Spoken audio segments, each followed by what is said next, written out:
Welcome to this special episode of the President's Diary podcast, where we'll be looking to unpack the pulse of global power shifts. I am your host, Destiny Afu, and today we take turn to Rio de Janeiro, which was the stage of the 2025 BRICS Summit. This year's summit took place against the backdrop of fractured global order and mounting calls for multipolar governance. And within all this, BRICS has emerged as a champion for global South-South cooperation with bold declarations and ambitious reforms. But behind all the official communiques and summit photos, we really want to find out what really happened in Rio, what alliances were forged, what visions were contested, and what might this mean for the future of the world and especially the global South.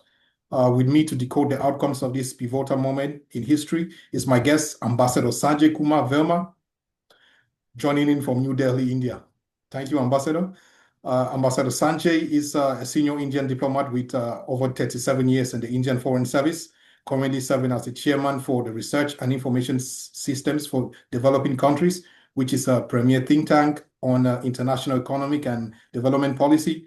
And prior to that, he served as India's High Commissioner to Canada, Ambassador to Japan, Sudan, and the Marshall Islands, and has had key roles in cyber diplomacy, strategic technology cooperation, and multilateral cooperation.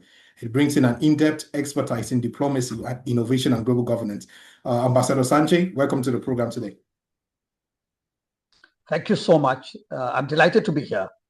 Now, since you have already introduced a bit of the content of our discussion, yes. So let me tell you that this time when I look at the Rio summit, it was a pivot point.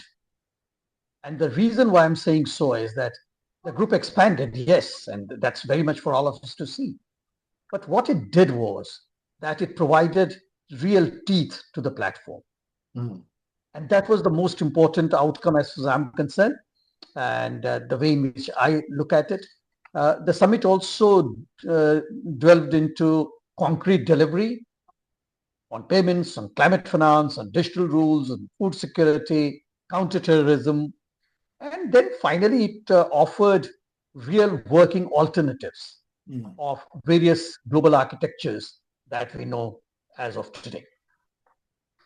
Thank you so much for that introduction. And maybe for the sake of the audience, maybe we give a background of what BRICS is all about and how the organization has evolved from its founding in 2009 to present.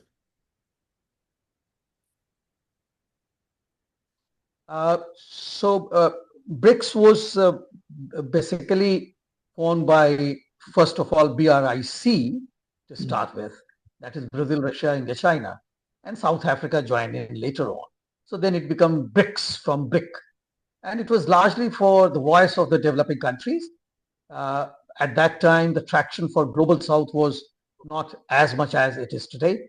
So it was known as a grouping of developing countries.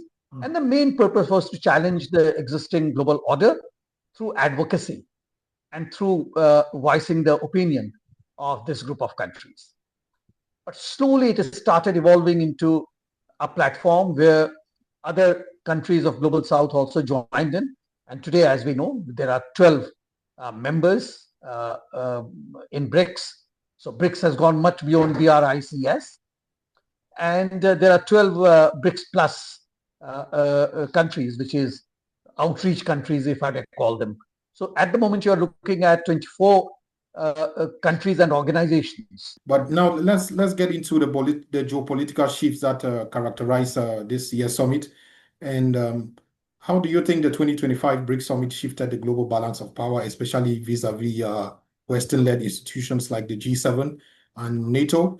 And did this summit really demonstrated a unified BRICS vision for a multipolar world, as you said, or were internal divisions more evident?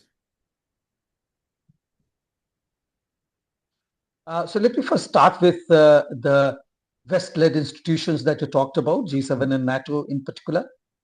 BRICS is not anti-West.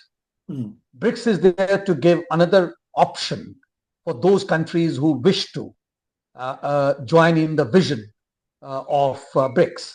So therefore, what it does is it provides an alternative model of international cooperation. It does not contest against any existing architecture, but it only provides an alternative model so that the countries can choose themselves as to whether they want to join in the Voice of Global South, they want any other architecture where they would like to go in. So BRICS has positioned itself as a multipolar platform for plural leadership. And that's a very, very important part. Multipolarity in the world, as we know, is there to last. But then, is there a plural leadership in most of the multipolar platforms? All of us can discuss this till the time the cows come home. But from my perspective, there has to be a plural leadership. Only then we will be able to voice opinion democratically and then reach at a certain solution to a problem which is marring all the countries of the global south. So now what is it doing? If it is not anti-West, then what is it doing? It's creating platforms. So it is constructing complementary mechanisms, establishing governance frameworks. Now, when I say establishing governance framework, most of the domains which I talk of, there is already an existing international governance framework in all those. But then what it is doing, it is creating a distributed system of governance, which means various countries take various leads, and therefore every country has got a role to play in defining who we are, in defining what is the global governance. And it also, earlier BRICS was largely reactive, but since last 3-4 summits, what we have seen is that it has started becoming a proactive rule shaper. And that is a very important point, as most of the countries in the global south are largely rule takers and not rule makers.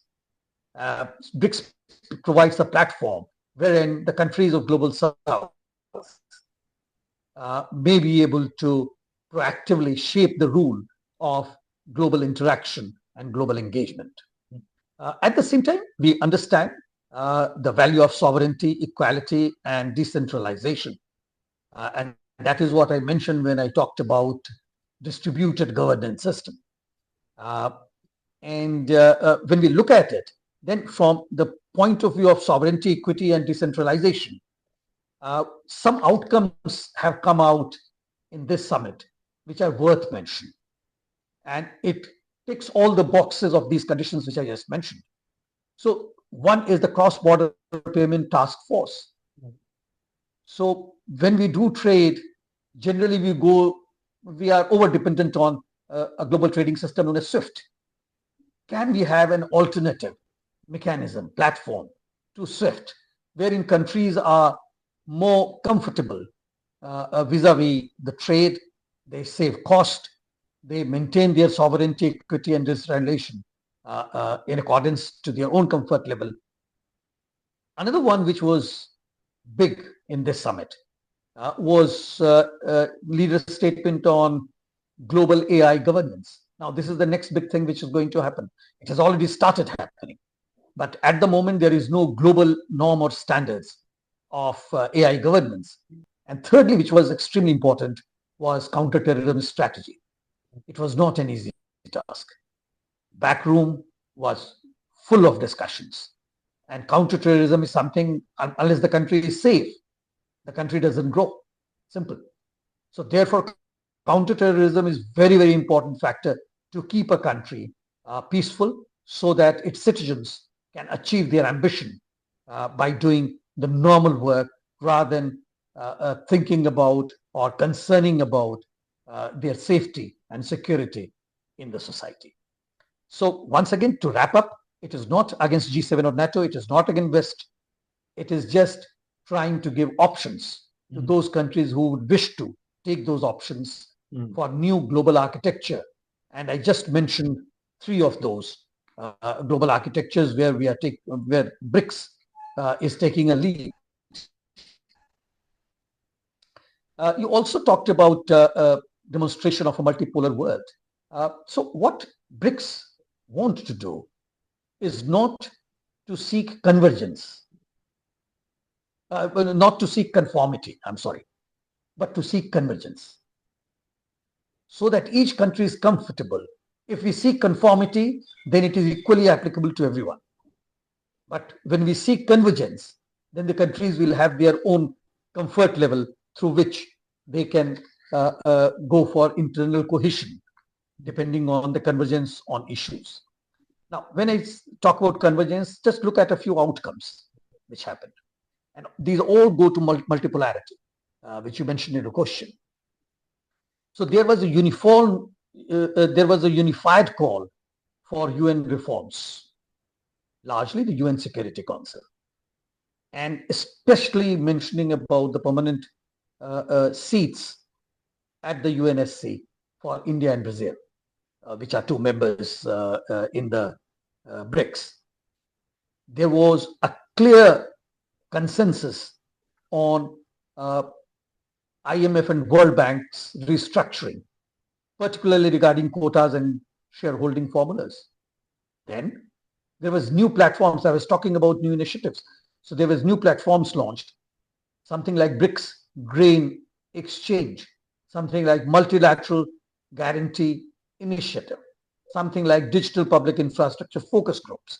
So all these coalesce countries and they converge towards the same direction. Of course, they can opt in and opt out depending on their own convenience. So it's a modular way of looking at the global architecture, and they get in there. In multipolarism, then comes a special place for Africa. And when I talk of a special place for Africa, in this BRICS summit, African Union-led peace-building initiatives were recognized. And the BRICS countries supported the mediation role, which should be African-led. And it should also fight the terrorism. Infrastructure finances, for example, has to be linked to Africa Corridor FTA. When we look at climate, SDGs, food security, all these aspects, there should be a joint leadership in which Africa should play a larger role in the entire thing. So in brief, again, I dealt with the issue of BRICS providing alternative mechanisms. I dealt with the issue of BRICS providing a platform for convergence and not conformity. I also talked about a few initiatives which have been taken in this BRICS summit declaration, which will move the countries of Global South forward for their own growth and development. Amazing.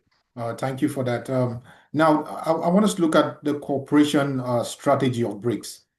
I used to have this discussion with my friends, especially my friends in Europe, and they say, the skepticism about BRICS is they don't have any, any economic cooperation nor security cooperation about within themselves.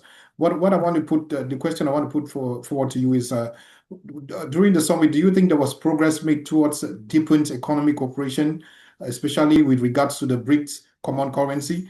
And were there any new trade or financial mechanisms that were announced that are going to affect developing countries?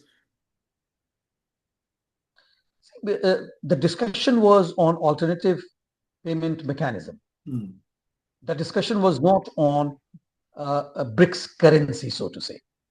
So what does it mean? It means that countries should feel comfortable in using their own currencies for trading. And that is the best solution you can find. Countries can opt in and opt out. So therefore, when the discussion for alternative mechanism for payment took place, then the basic focus was the comfort level of the participating countries. From the point of view of the local currency, from the point of view of their opt-in and opt-out options. If they want to join in, they join in. If they don't want, they don't join in. So again, it's not conformity, it is convergence. So till the time countries have a convergence on having cross-border trade using local currency, that's wonderful, that's fine. And through that, then they move ahead. So much so that NDB, the New Development Bank, has also been authorized to disburse credit and loans using local currency of the countries. So local currency is the key, not BRICS currency. Your friends who talked about the economic cooperation within BRICS, all these are economic cooperation. Food grain is economic cooperation. AFC, FTA is economic cooperation. SDGs are economic cooperation. Infrastructure is economic cooperation. Digital public infrastructure is economic cooperation. Seeking more reforms of IMF and World Bank is economic cooperation. So there are multiple instances of economic cooperation which is being propagated and advocated by the countries of BRICS. Amazing. Now, do you think there was any talk about security? We talked about economic cooperation. What about security cooperation? Is that a feasible model for BRICS? If we look at the physical security, then physical security, terrorism is a real menace for the whole world. So counterterrorism was one of the key focuses of this summit and even the previous summits. Summit in Xiamen, summit in virtual summit hosted by India, then in Kazan as well. So terrorism had been always a focus in various summits, including this one. And this time they came out with names of organizations. Xiamen also came out with the names of the organizations which are promoting terrorism, and therefore they should be kind of taken to task. So physical security is very much there. Then comes the cyber security, which is virtual security. That is again very much embedded in previous few declarations of BRICS. This as well. So this summit declaration, AI governance, that is.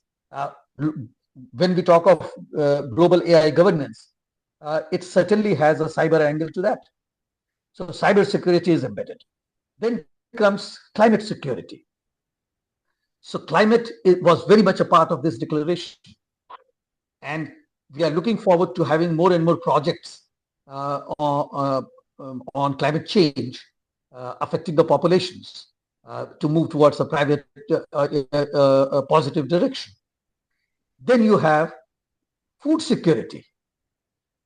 So of course, BRICS grain initiative was there, and therefore it looked into the food security. So if you look at the security paradigm, it has looked into and delivered upon all the security angles, whether they are physical, virtual, or cyber, whether they are grain related, whether they are climate change. So on all of these securities, BRICS summit has deliberated and delivered. Amazing. You talked of the new development bank, which has already been established. I just want you to give a clarification of what the role of the new development bank is, and how effective do you think it has been in its role in fulfilling BRICS projects? Sure. So New Development Bank, its role is largely South-South finance, but those finance which are aligned with SDGs. That was the mandate given to it when it was established. But over the years, it has also got transformed. And this time, its mandate was advanced, and it will be able to look into the cross-border payment platforms. It will be able to look at the BRICS multilateral guarantee mechanisms for giving loans and credit. It will be able to look into the local currency loans. So mandate has been expanded. So far, if you want data, then so far $34 billion US dollars worth of infrastructure and other supports. It has extended to various countries in Global South. And with the new mandate, with the added mandate, I'm sure the disbursement rate will grow, and then it will be looking at larger projects in Global South. So NDB is important. It's not as large as World Bank. It is not as large as Asian Development Bank, but then it's a good beginning. It has started working in the right direction, and now it is covering some of those disciplines which are not covered by any Bretton Woods organization, financial organizations, or even the regional development banks. Amazing.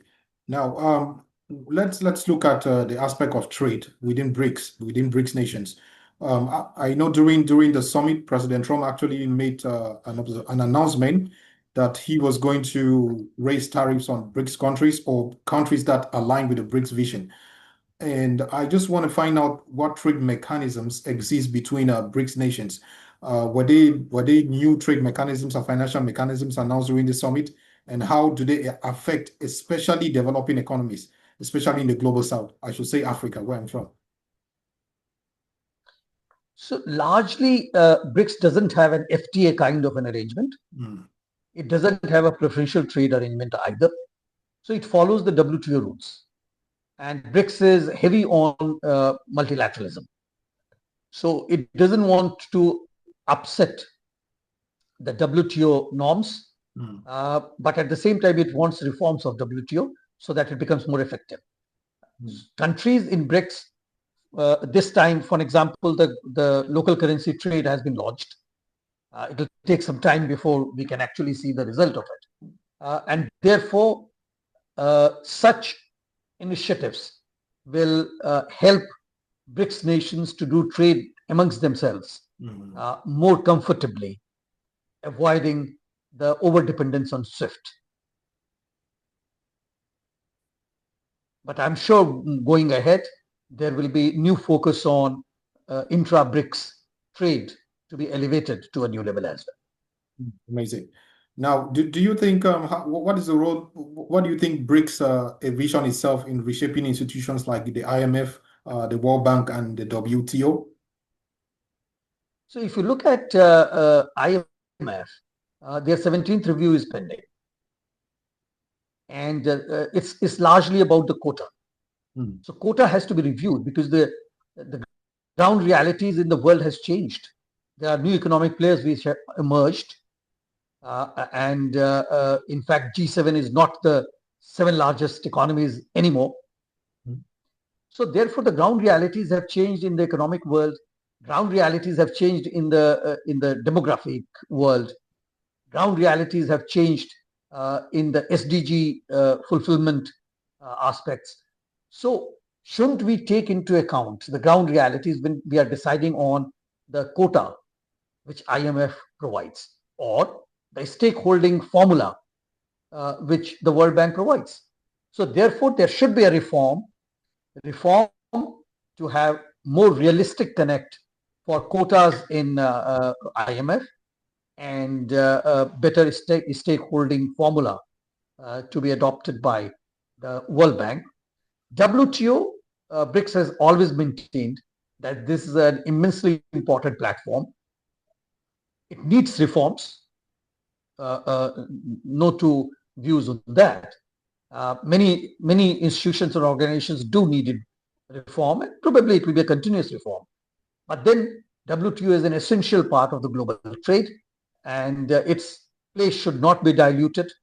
Tariffs should not be weaponized.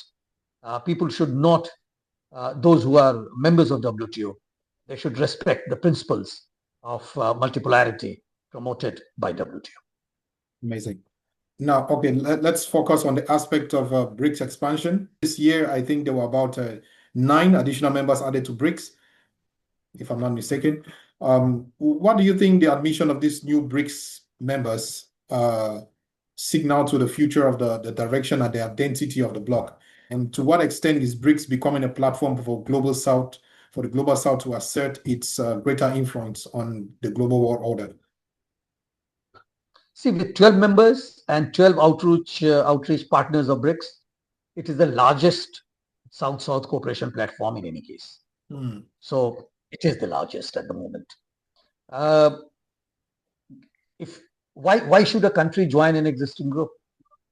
So effectiveness in trying to transform the global governance on various aspects which are very dear to the countries of global south. Therefore, these countries started exploring the possibility of BRICS membership or even outreach partnership. If I look at Africa, then South Africa was already there. Now I believe Namibia is there, Ethiopia is there, and Egypt is there. Yeah. So you have 4 members out of 12 coming out from Africa. So Africa is not on the margins anymore. Africa is mainstreamed in BRICS. And therefore, AU-led mediation has been favored by BRICS. Therefore, AFC FTA has been favored by BRICS. Therefore, counterterrorism in Africa has been favored by BRICS. Therefore, SDGs promotion in Africa has been favored by BRICS. Therefore, creation of new infrastructure has been favored by NDB, which is Bank of the BRICS. So Africa has been mainstreamed by BRICS because all of us understand that unless all of us are strengthened, global south cannot be strengthened by itself. Amazing. Now, if we have to take a look at the combined GDP of the G7 and say the combined GDP of organizations like NATO, and you have to make a comparison with combined GDP of the BRICS, we will have a situation where the combined GDP of the BRICS nations outweigh the combined GDP of NATO nations or the G7 nations. Do you see this? Do you see a possibility in future where BRICS is going to play a much larger role in international economic cooperation and security cooperation than maybe say the G7 or NATO? Okay, first of all, we are not a military bloc, so I will not compare ourselves with NATO. Secondly, we are not a conformity bloc, so I will not compare ourselves with G7. Okay. We are a platform for global south, and that is where I'll focus. Global south, the concept of GDP itself, I don't think applies very well to the countries of global south. There are different indices which can work better. And whenever the West talks about the GDP, they do not talk about the purchasing power parity. So there are a couple of economic aspects, elements, which we must consider and avoid comparing ourselves only as nations having certain GDP. We should look at other indices. We should look at purchasing power parity. We should look at our SDG commitment and achievements. So there are other indices I would prefer to look at rather than looking at the GDP. G7 is largely transatlantic. And so therefore, the countries of global south cannot be contained in such a small geography. So we are much larger. Our population is much larger. And therefore, future markets are much larger. We have much more natural resources as compared to countries of NATO, which is a military bloc, or the countries of G7. We have much larger middle class population. We have much larger talent pool.